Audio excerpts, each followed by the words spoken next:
But Tuesday morning, the second day, I woke up and felt like a completely different person. I cannot overstate this. It was like a fog that had been over my brain my entire life just lifted. The constant mental chatter, the anxiety, the depression, it was just gone. Good morning. So I'm in Bonnie, Scotland. Well, 7 a.m. and it's been a very windy night, crazy windy. So I'm speaking at Keto Brain Health. So it's starting today. I'm speaking tomorrow. So I better practice again. Practiced all day on the train yesterday. Shitting myself, if I'm honest with you. So, let's go. Let's have a go. I'm meant to be, it's 7:20 now. I've got to meet everyone at 8, and it's meant to be 30 minutes. So let's see if we've got time. Good morning, everyone. My name is Frank. I want to start with a simple question. How many of you have ever felt like you were living in a mental fog that you couldn't escape from? Definitely me. For over 30 years of my life, I lived in that fog. I was told I was a daydreamer by my teachers. I struggled with depression, anxiety, ADHD symptoms, and what I now know is autism spectrum disorder. I spent decades trying to escape through drugs, alcohol, and eventually became a professional pastry chef, ironically surrounding myself with the very foods that were destroying my brain. But 15 months ago, something happened that changed everything. In just 48 hours, decades of mental fog lifted.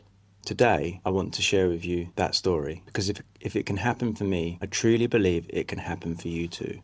Let me take you back to where this all began. At 12 years old, I discovered marijuana, and very swiftly after, harder drugs. By 16, alcohol became my escape. I was using these substances not for fun, but as medication. They were the only things that could quiet the constant mental chatter, the anxiety, and the paranoia that seemed to follow me everywhere. I couldn't concentrate in school. I was always behind and always struggling. I didn't pass a single GCSE. My teachers said I was a daydreamer, but what they didn't understand was that my brain felt like it was constantly underwater. There was one pattern, though, that ran through my entire life: hyper-focus. When I found something I loved, I didn't just dabble, I immersed myself completely. At 10 years old, I was painting citadel miniatures for hours every day. At 12, I got turntables and mixed and scratched records for 5 hours a day. In my 20s, I became a drummer and practiced again for 5 hours a day, and I would be out skateboarding every other moment I wasn't doing these activities. At the age of 16, cooking became that same obsession. I fell in love with the kitchen. I would cook for 3 to 5 hours every single day, without fail, after work. I like to think I became closer to a master in some very complex cuisines, namely Thai cuisine, which is incredibly complicated and involves a lot of ingredients and processes. These moments of hyper-focus, this was when my head felt clear. It became my one healthy outlet.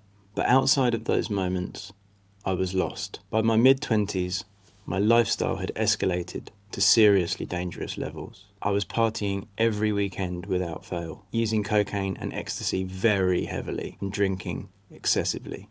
I knew I needed to change, so I did what many people do when they're running from themselves. I booked a 2-month trip to Thailand, and I fell in love with the place immediately. The food, the culture, the energy, it felt like somewhere I could start fresh. After those 2 months, I came back to the UK, but I couldn't stop thinking about Thailand. 6 months later, I was on another plane back to Bangkok, this time to stay. Within my first month there, I got my ESL diploma so I could teach English. I thought geography would solve my problems. I thought a new country, a new career, a fresh start would be the answer.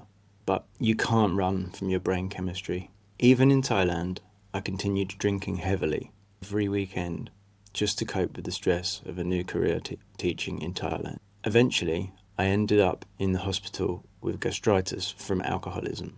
That was my first wake-up call. I came out of the hospital and knew I needed something to change. So I started running. For 2 years, I was sober and running 70 miles a week, with tempo runs, track sessions, long runs, and maintenance mileage. I was really, really involved, and I got pretty fast. I won a half marathon and constantly came in the top 5. Unless there were Kenyans in the race, then I'd be in the top 20. The contrast was staggering. The high of running, feeling my lungs expand, the rush of crossing a finish line versus the low of drinking, waking up broken every Sunday morning. There was no comparison. Those were probably the best 2 years of my life up to that point. While I was still in Thailand, I pursued my patisserie diploma at Le Cordon Bleu in Bangkok. When I eventually came back to the UK to pursue my career as a pastry chef, I fell right back into the old patterns. You've probably heard stories. The restaurant industry has a notorious culture around drugs and alcohol. I was working 70, 80, sometimes even 90-hour weeks, and then destroying myself every weekend. I would barely sleep until Sunday night. This cycle continued for years. I was a professional pastry chef working in some of London's finest restaurants and 5-star hotels, such as the Ritz and the Berkeley, and Michelin-starred restaurants such as Hélène de Rose and Pollen Street Social. Later, going on to run a 4-star hotel kitchen single-handedly for 2 years. By this point, the addiction had completely taken over my professional life. I was always behind on my work. I didn't organise myself properly, so I was usually still in the kitchen at 2 a.m. on Friday night after the kitchen porters had gone home. From the outside, it looked like I was successful, but inside, I was dying. Around my mid-30s, I realised something had to change. I started diving into nutrition. Like many people, I started with what seemed healthy. I went vegan for 6 months after listening to vegan ultra runner Rich Roll's podcast, and admittedly, I felt terrible. With further research, I then discovered Dr. Mark Hyman and learned from one of his guests that you can obtain phytonutrients from grass-fed meat. This led me to Dave Asprey and bulletproof fasting. I tried to follow a low-carb diet at this point, but I had such a palate for sugar that I had to have a healthy homemade dessert after every meal. I expect I was never truly in ketosis. I read all of Dr. Gundry's work on lectins and plant toxins, but I still thought the benefits of plants outweighed the negatives. I convinced myself that if I just prepared them correctly, sprouting, fermenting, soaking, I could get all the good without the bad. I spent the next 5 years on what I thought was an optimized diet. Wild fish, grass-fed meat, but also massive amounts of plant foods. I was growing my own microgreens, sprouting my own sprouts, and fermenting my sourdough for 48 hours to reduce unwanted compounds such as phytic acid. I felt I was doing everything right according to the experts. Cold plunging every morning, saunas 3 to 4 times a week, lifting heavy, sprinting, meditating, journaling. I had red light therapy. I was taking 30 supplements a day. I was the picture of a biohacker. But I was still deeply depressed. During this time, my father's health was declining. He'd been an athletics coach for the past 15 years, averaging 18 miles himself daily. But he followed the old carb-loading advice, made famous by Professor Tim Noakes and his book, The Law of Running, which my father passed on to me when I started my running journey. Interestingly, Professor Tim Noakes, once a leading advocate of high-carb nutrition, now eats roughly 95% carnivore.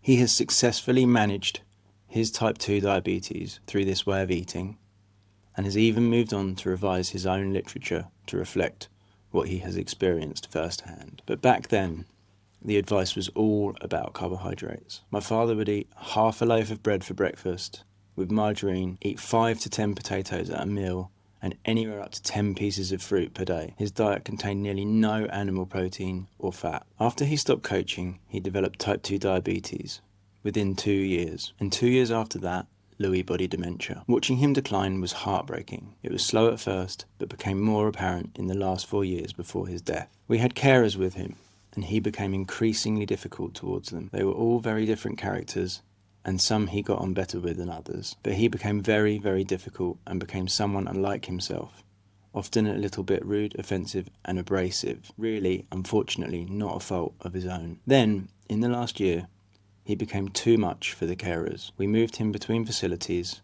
first to an inadequately staffed dementia home where he nearly died from malnutrition, then to a hospital for 3 months where he briefly improved before a COVID outbreak isolated him from visitors and he deteriorated again. We finally got him to a good facility with well-trained staff, but he was far too gone by then. Those last visits were very, very painful. On New Year's Day, I got a message in the morning saying I should probably come because it might be his last day. I got on the train and arrived 30 minutes too late to see him before he died, which, I don't know, was probably better than watching him die. But that's that. When my father died, I finally got sober for good. But that first year of sobriety was the hardest year of my life. Despite doing everything right nutritionally, despite all my biohacking, I was more depressed than ever. I was coming to terms with who I really was without substances to mask it. During the darkest period of my life, I took an autism assessment and scored 33 out of 36. I'm not formally diagnosed, but suddenly so much of my life made sense. Now, I'd heard about the carnivore diet for years. I'd listened to Dr. Sean Baker, Paul Saladino, and others in this space, but I always thought it was too extreme.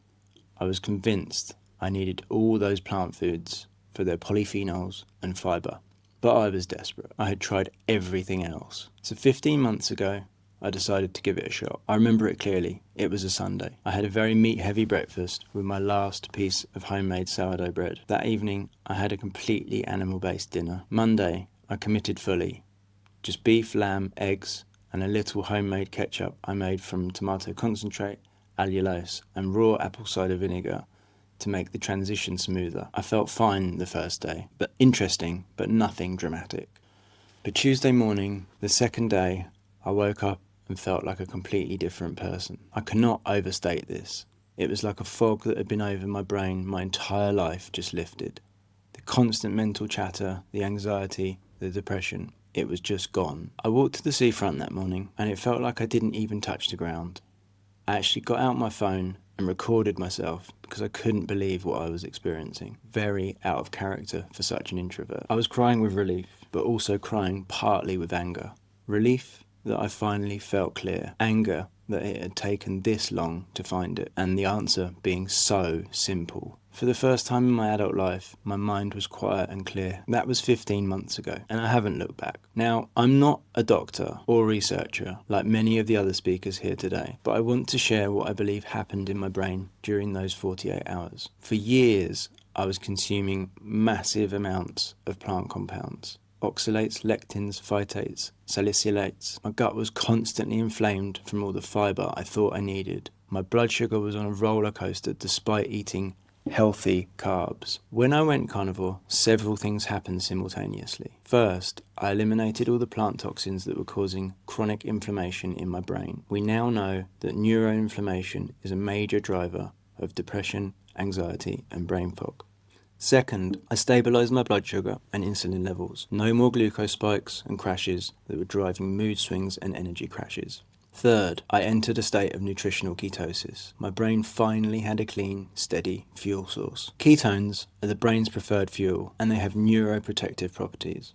Fourth, I was finally getting truly bioavailable nutrition. All the nutrients in meats are in forms my body can actually use, unlike the bound-up nutrients in plants that require conversion. And the result, my brain could finally function the way it was designed to.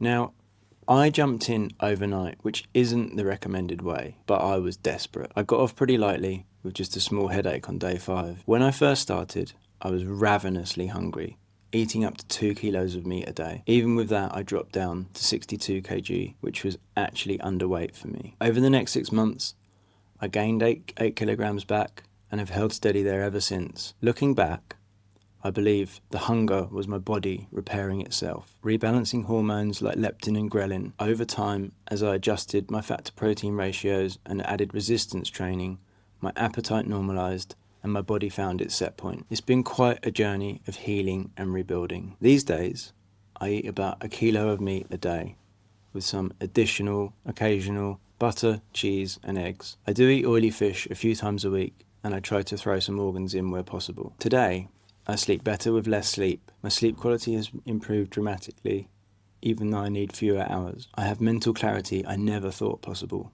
The constant anxiety and depression that plagued me is simply gone. I haven't had a single thought about alcohol or drugs. The cravings for sugar, remember, I was a pastry chef, completely disappeared. I can walk past a bakery now and feel absolutely nothing, except maybe my admiration for the perfect lamination on a croissant or mirror glaze of an entremet. People often ask me, what did you do to get better? And honestly, that's why I retrained as a naturopathic practitioner, because I realised that what happened to me wasn't a miracle.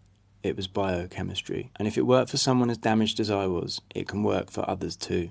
The beautiful thing about this approach is that while the carnivore diet was the foundation of my transformation, I've learned things along the way that have enhanced it even further.